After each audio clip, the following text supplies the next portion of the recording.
बड़ी देर तेरे भूख लागे है और किताब में यहाँ पढ़े पढ़े मन बहला रहे हैं। पता नहीं का खाना बन रहा है।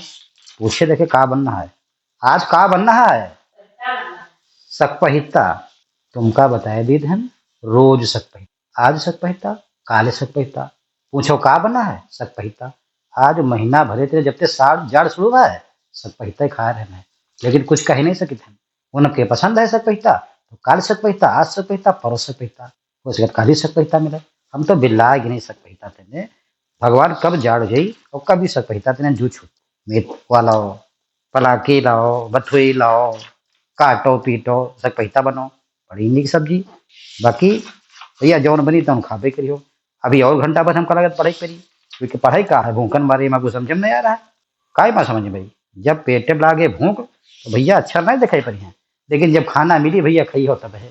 बाकी तो पहचान तो बेबे के हो सीतापुर के निर्मल बोल रहे हैं। घर में अगर रहना है तो बीबी बीबी कहना है।